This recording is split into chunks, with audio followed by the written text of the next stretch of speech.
Bonjour, bienvenue sur Décideur TV, c'est la matinale du monde du chiffre. Au programme de cette émission, une nouvelle formation CFA des métiers du chiffre.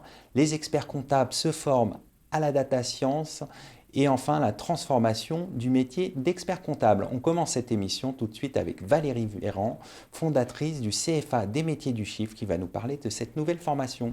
Valérie Véran, bonjour. Bonjour. Pourquoi avez-vous lancé cette formation? Parce que moi, toute ma carrière professionnelle, je l'ai fait dans les métiers du chiffre. Dernièrement, avec la Covid, je suis intervenue dans un lycée sur une formation de BTS comptabilité-gestion.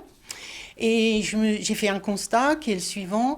On forme les jeunes au BTS, on ne les forme pas à l'entreprise. Et on n'a que deux formats pour la formation, c'est soit le présentiel, soit le distanciel. Or, aujourd'hui, dans l'entreprise, on a besoin de gens qui connaissent l'entreprise et on a besoin de gens qui soient capables de travailler aussi bien en présentiel qu'en distanciel. Donc, c'est comme ça qu'est m'est venue l'idée du CFA des métiers du chiffre. À qui s'adresse cette formation? Je vous répondrai par un exemple. J'ai un jeune qui a fait un bac STI, puis un début de DUT, et il ne s'est pas reconnu dans la formation, et aujourd'hui, il est en échec. Et moi, je trouve que non, parce qu'il a toute une richesse qu'il peut amener à l'entreprise. Et donc, cette personne va intégrer le CFA pour se former à la gestion de la PME. Et demain, vous imaginez quand il va arriver chez un chef d'entreprise, un petit industriel, il sera capable de lui parler avec son vocabulaire, comme lui parle, mais en même temps, il sera capable de gérer au niveau de l'entreprise tous les aspects comptables, juridiques, marketing. Quelle est l'ambition de cette formation? Ah, très. C'est une forte ambition de toujours caler la formation sur l'entreprise. Pour nous, l'équipe, on vient tous de l'entreprise, on est tous persuadés qu'il faut que demain, même quand on fait un BTS, on soit capable de parler à l'entreprise. Donc on va avoir une pédagogie avec des experts métiers en distanciel.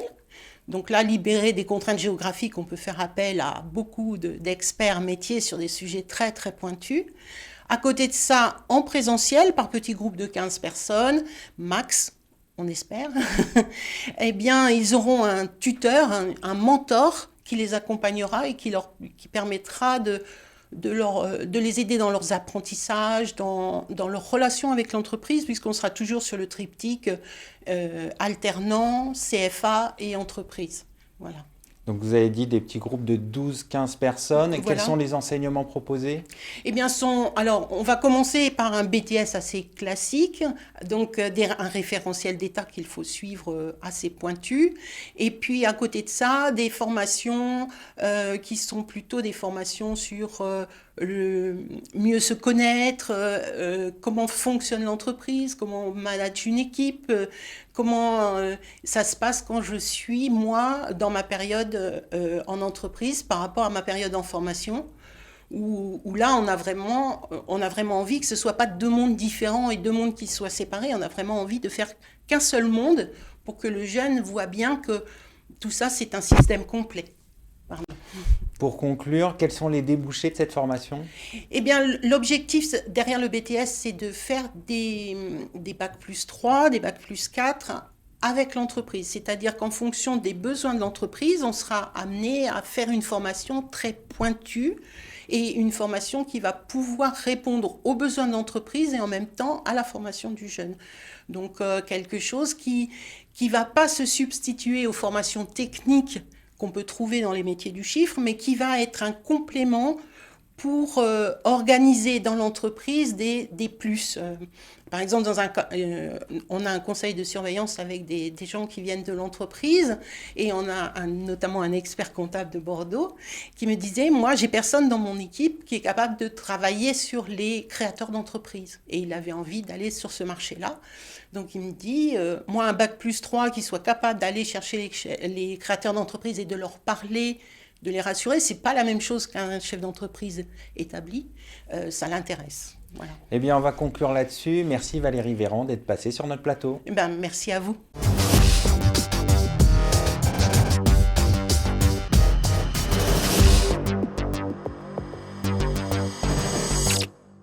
Vous Vous êtes toujours dans la matinale du monde du chiffre. Je suis en compagnie du président de l'Ordre des experts comptables, Lionel Canesi. Lionel Canesi, bonjour. Bonjour. Pourquoi les experts comptables doivent-ils se former à la data science? Pour moi, la data, c'est un de nos enjeux formidables pour les années à venir. Celui qui va détenir la data, surtout la data économique, c'est lui qui va avoir le pouvoir économique. Donc qui mieux que les experts comptables qui sont au cœur de l'économie, au cœur des entreprises, pour pouvoir à la fois détenir la data, analyser la data et quelque part, cette analyse de data va permettre aux entreprises de savoir où elles vont et nous, experts comptables, d'apporter notre expertise des économistes du quotidien au service des entreprises. Pour moi, c'est quelque chose de capital. Donc il faut que la profession fasse de la formation à la data science. Alors vous savez, moi j'entends souvent dire la data science, c'est réservé à Maths Sup, Maths P, aux ingénieurs. Je crois que c'est une fausse vérité. C'est une vérité élitiste. Pour moi, la data science aujourd'hui, c'est rien de plus que ce qu'on faisait il y a 20 ans sur le papier. Des statistiques sur le papier, on a basculé sur Excel quelques années après. Et maintenant, avec l'augmentation des technologies, la puissance de calcul des ordinateurs, les tuyaux Internet, qui nous permettent d'avoir accès à de plus en plus de données. Donc c'est d'utiliser les nouvelles technologies pour acquérir des données, les traiter, les analyser et faire un rendu aux entreprises ou à différentes utilisations. C'est ça la data science. Donc on n'a pas besoin de faire Maths P pour ça. Mais c'est quelque chose qui est très important, qu'on ait une appétence pour la data, parce que je suis persuadé que dans les 20-30 prochaines années, c'est le cœur de métier de l'expert comptable. On dit que c'est le nouvel or noir. C'est ça, c'est l'or noir et c'est... Les données des entreprises passent chez les experts comptables. Donc il faut qu'on les analyse, il faut qu'on les utilise et il faut qu'on fasse un rendu vers les clients de ces données. On a l'habitude de dire que l'expert comptable, c'est quelque part un peu l'homme du passé quand il arrête un bilan. Mais avec la data, avec les statistiques, avec la puissance de calcul entière, on doit devenir les hommes du futur, être dans la prédiction statistique. On doit pouvoir anticiper les mouvements des entreprises. Et là, on sera encore plus utile pour nos clients. Et le rôle du Conseil national de l'ordre, c'est de mutualiser des outils, de mettre en place des formations et d'offrir demain aux experts comptables de la data visualisation, un data lake avec l'ensemble des données de la profession pour qu'on avance sur ces sujets. Pour moi, c'est capital pour la place de l'expert comptable dans les années à venir. Ça veut aussi dire moderniser la profession? Ça fait partie de son évolution. Notre profession a l'habitude des changements, l'habitude de l'évolution, mais il y a des trains qui arrivent des fois plus vite que d'autres, et la data est un sujet majeur. Donc, c'est pour ça qu'on prend ce virage, qu'on fait cette formation, qu'on permet... Alors, ce n'est pas le seul sujet sur la donnée, mais c'est un sujet essentiel pour se former, pour que dans les cabinets, des experts comptables aient cette appétence, où je vais chercher les données, comment je passe de données brutes à des données structurées, comment je vais chercher des modèles d'algorithmes, comment je mets en place des tableaux de bord, comment je mets en place des outils. Voilà, de commencer à se former sur ces sujets pour mettre en place dans leur cabinet des outils pour accompagner encore mieux leurs clients. Concrètement, comment vont se passer ces formations? On a signé un accord avec une école internationale de codage, c'est le Wagon. Moi, j'avais mis en place cette formation à Marseille. Donc on l'a nationalisé, on a passé un accord avec eux et donc chaque expert comptable qui a envie s'inscrit sur la formation, sur les communiqués qu'ont fait l'institution et que fait le Wagon. 5 jours de formation et donc voilà, chaque jour il y a un thème différent, de l'utilisation des données, des jeux de données, comment je nettoie un jeu de données, donc comment je passe de données brutes à données structurées, comment j'utilise des algorithmes. Il y a plein d'outils pratiques, c'est ça l'objectif. Ça va permettre aussi de créer une communauté d'experts comptables qui ont été formés pour continuer à évoluer, à faire bouger les lignes. Et l'objectif, c'est de sortir de là en étant en capacité de faire un peu de codage aussi si besoin, et de se dire, voilà, ça m'intéresse, je sais comment ça fonctionne. Si j'ai envie d'aller plus loin, il y a d'autres formations qui sont possibles. Mais voilà, ça permet déjà d'avoir une vraie acculturation à la donnée. Et je crois que voilà, pour moi, c'est un enjeu majeur. Donc, c'est pour ça qu'on a voulu le lancer. Donc, il y a des endroits de France où il y a des écoles physiques du Wagon, donc qui pourront se former physiquement. Et puis, il y a des endroits où il n'y en a pas. Et donc là, formation en visio. Donc, c'est aussi un des avantages de la crise sanitaire qu'on a vécu, cette capacité de pouvoir se former à distance avec les outils modernes. Alors, au-delà de ce sujet de la data science, est-ce qu'il y a d'autres projets de formation que vous voulez porter? Pour moi, il y a 2 enjeux pour les années à venir. Un, c'est la data. On y répond partiellement avec cette formation et puis avec ce qu'on est en train de mettre en place, création d'un département data au sein du Conseil national. On va prendre une participation dans une start-up très, très rapidement. Et puis, il y a un deuxième enjeu majeur, ça vient d'être repoussé au 1er juillet 2024, mais c'est celui de la facture électronique. Et moi, je le dis dans toutes les assemblées générales, dans toutes mes prises de parole, celui qui va détenir la facture, c'est celui qui va détenir la compta.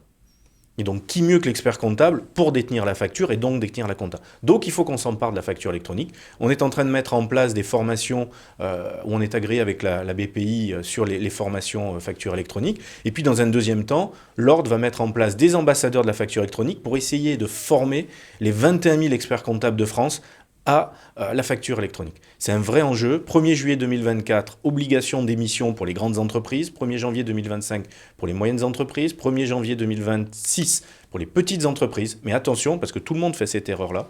1er juillet 2024, c'est l'obligation de réception pour tout le monde. Et donc, on a tous nos clients qui vont être concernés. Tous nos clients vont être concernés donc parce qu'ils auront anticiper. C'est ça, il faut anticiper. Donc le Conseil national se prépare, on a notre plateforme de facture électronique. Moi, j'invite tous les experts comptables à aller ouvrir des comptes pour leurs clients sur jefacture.com parce que ce qui va être important, c'est que la plateforme de la profession soit la plus grosse plateforme de facture électronique. C'est un enjeu capital pour la profession. Celui qui détient la facture détient la compta et il faut que ce soit les experts comptables. On va conclure là-dessus. Merci Lionel Canesi d'être passé sur notre plateau. Merci, bonne journée.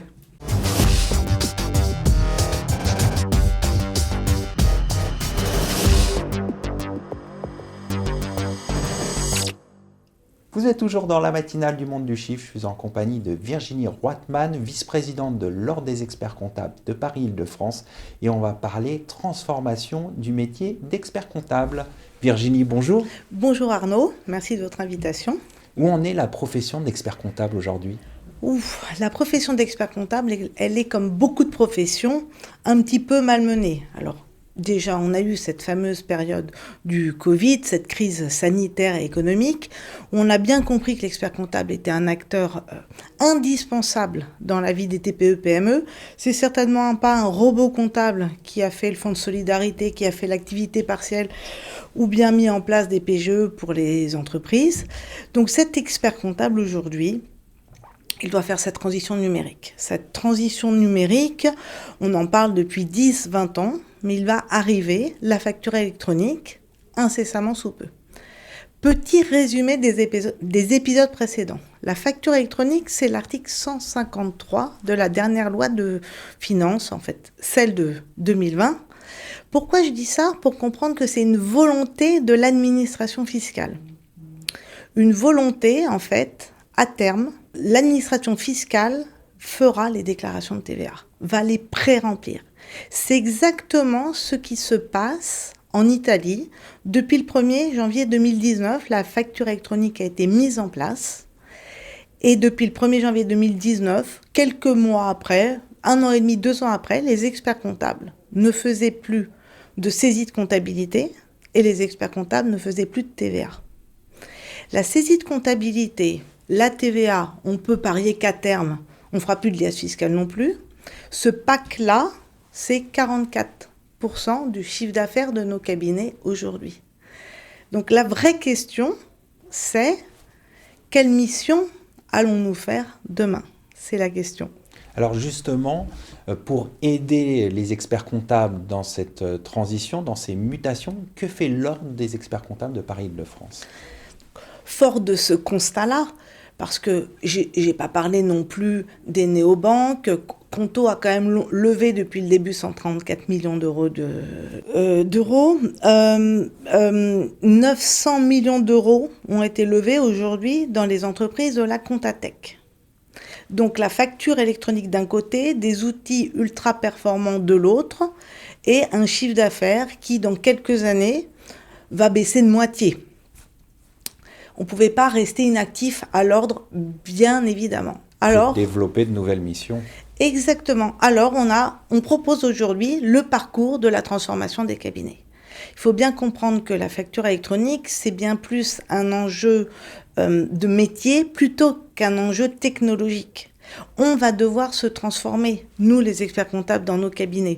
Vous m'avez présenté vice-présidente de l'Ordre, mais je suis surtout et aussi chef d'entreprise. J'ai un cabinet de 15 collaborateurs et je me pose, comme tous les experts comptables aujourd'hui, la question, quelle mission proposer demain à mes clients ?